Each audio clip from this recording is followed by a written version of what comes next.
മാലദ്വീപിൽ തന്നെ ചെറിയ ഏറ്റവും മനോഹരമായ ഒരു ദ്വീപാട്ട വില്ലിങ്ങിലി അഥവാ വില്ലിമാല. ഇവിടേക്ക് ആളുകൾ വരുന്നത് മെയിനായിട്ട് മനസമാധാനത്തിന് വേണ്ടിയിട്ടാണ്. കാരണം ഈ മാലേ സിറ്റിയിൽ എപ്പോഴും ഒടുക്കത്തെ തിരക്കാണ്. അത് ട്രാഫിക്കിൻ്റെ കാര്യത്തിലായാലും ശരി, ജനക്കൂട്ടത്തിൻ്റെ കാര്യത്തിലായാലും ശരി.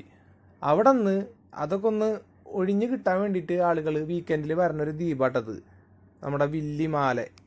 നിങ്ങൾ ഈ കാണുന്ന പോലെ നല്ല നീല വെള്ളവും പിന്നെ സൈഡിൽ പാർക്ക് ചെയ്തുള്ള ബോട്ടുകളും പിന്നെ നല്ല മരങ്ങളൊക്കെ ചേർന്നിട്ടുള്ള ഒരു ദ്വീപാട്ടത്. അത് മാത്രമല്ല കേട്ടോ, നമ്മളിപ്പോൾ ഇവിടെ ജോലിക്ക് വരുന്ന ആൾക്കാർ ഇപ്പോൾ ഫാമിലി ആയിട്ടാണ് വരുന്നതെന്ന് വെച്ചാൽ മാലേനായിട്ടും ചീപ്പസ്റ്റ് ആയിട്ടുള്ള അക്കോമഡേഷൻ നമുക്ക് ഈ ദ്വീപിൽ കിട്ടും കേട്ടോ. കാരണം മാല സിറ്റിയിൽ നമ്മൾ 3000 റുപ്യ കൊടുത്തിട്ട് ഒരു ബെഡ് സ്പേസ് ആണ് കിട്ടുന്നത്. ഇവിടെ എന്ന് പറഞ്ഞാൽ നമുക്ക് 7000 റുപ്യ കൊടുത്ത ഒരു വീട് കിട്ടും കേട്ടോ.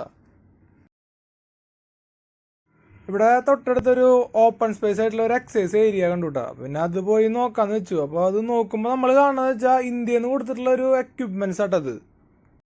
ഇതെല്ലാം നല്ല രീതിയിൽ വർക്ക് ചെയ്യണ എക്യുപ്മെന്റ്സ് ആട്ടോ. അതുപോലെ തന്നെ എല്ലാവരും നന്നായി യൂട്ടിലൈസ് ചെയ്യണുണ്ട് ഇത്.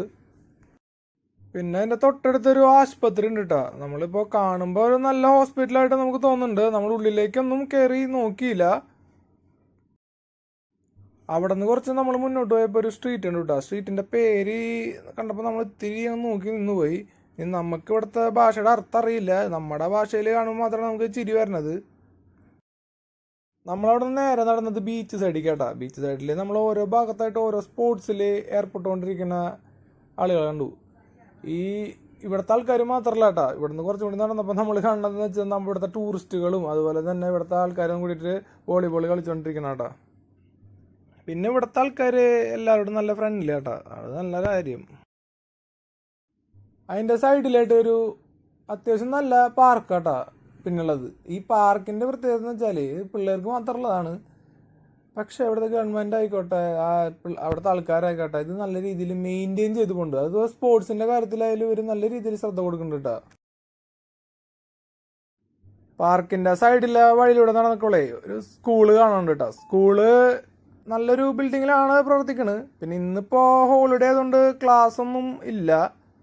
അവിടെ നിന്ന് നമ്മൾ പോണത് പോലീസ് സ്റ്റേഷനിലേക്കാണ്. പോലീസ് സ്റ്റേഷനിൽ നിന്ന് മഴ ആയതുകൊണ്ടാണ് ആരും പുറത്തൊന്നും കാണാനില്ല. 2-3 വണ്ടി പുറത്ത് എടുക്കുന്നുണ്ട് പോലീസിൻ്റെ. പക്ഷെ എനിക്ക് തോന്നുന്നത് അത്ര വലിയ തിരക്കൊന്നുള്ള പോലീസ് സ്റ്റേഷനല്ല കേട്ടോ. അധികം സ്ട്രെങ്ത്തും ഇല്ല ഈ പോലീസ് സ്റ്റേഷനിൽ.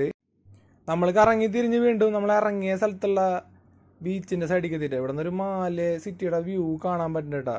അത് പോരാണ്ടേ നമ്മളിപ്പോൾ ഈ മാലേ സിറ്റീന് ഈ വില്ലിങ്ങിന് ദ്വീപിന് ബന്ധിപ്പിക്കുന്ന ഒരു പാലം പണിതുകൊണ്ടിരിക്കുന്നത്. ഇന്ത്യൻ കമ്പനിയാണ് അതിൻ്റെ പിറകിൽ കേട്ടോ. നല്ലൊരു വ്യൂ ആണ് നമുക്ക് ഇവിടെ നിന്ന് കാണാൻ പറ്റുന്നത്.